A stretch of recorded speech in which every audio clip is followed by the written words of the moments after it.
Welcome to this shortwave radio channel, and today we're going to have a series of videos with the Tecsun PL-330 against the Tecsun H-501X. I'll try to do a mix of telescopic and of course, outdoor loop antenna, and we're going to compare, of course, that inexpensive radio towards the expensive radio.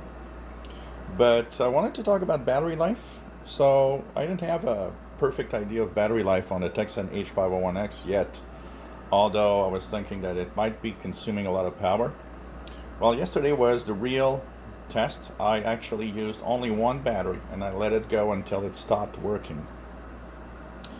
And I didn't achieve it stopped working, although the battery indicator was kind of empty. The radio was still going on. On one battery, I went from 12 noon up to midnight, so 12 hours straight from a full charge. 12 hours later, the battery indicator was like saying it was empty, which means it didn't have much left, but it did on just one battery, and that is not using the backlight, which right now is on all the time. Just letting the backlight use turn on basically when I touch the keys and stuff like that, but I kept it off. So I got a 12 hours easily. When you turn on the backlight, I suspect that that greatly reduces the battery life. And I would say with the backlight on, you have probably a few hours left, less than 12 hours for the same usage. So I would suggest that in the daytime, unless you absolutely is really dark, keep the backlight off, and you're going to have a pretty good run on the batteries. And I tune all sorts of signals, single sideband, stuff like that. So I got a good 12 hours, which means technically both batteries together should give you about 24 hours easily of radio, which is quite nice and quite impressive when you think about it, especially for such a big radio with rich audio. And I think it was a very nice test to do to give an idea of that. If you compare that to the Tecsun PL-330, you guys know that the 330 comes with a BL5C lithium-ion battery, which is a common battery that was used a lot in Nokia smartphones. You're not going to get 12 hours, I don't think so. You're going to get quite an amount of time. You're going to get many hours, but you know what, I would need to actually test that on.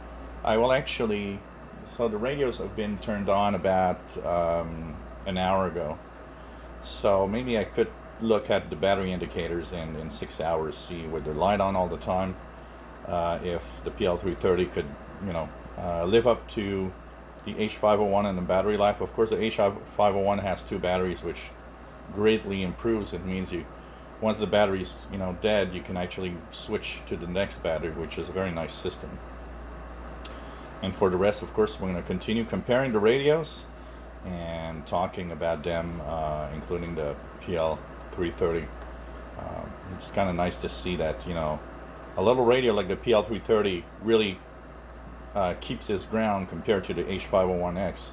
It's really telling you that it's amazing what technology has achieved today, of how a radio the price of about $60 to $70 can live up to a radio that typically is $300 plus, and it's surprising, honestly.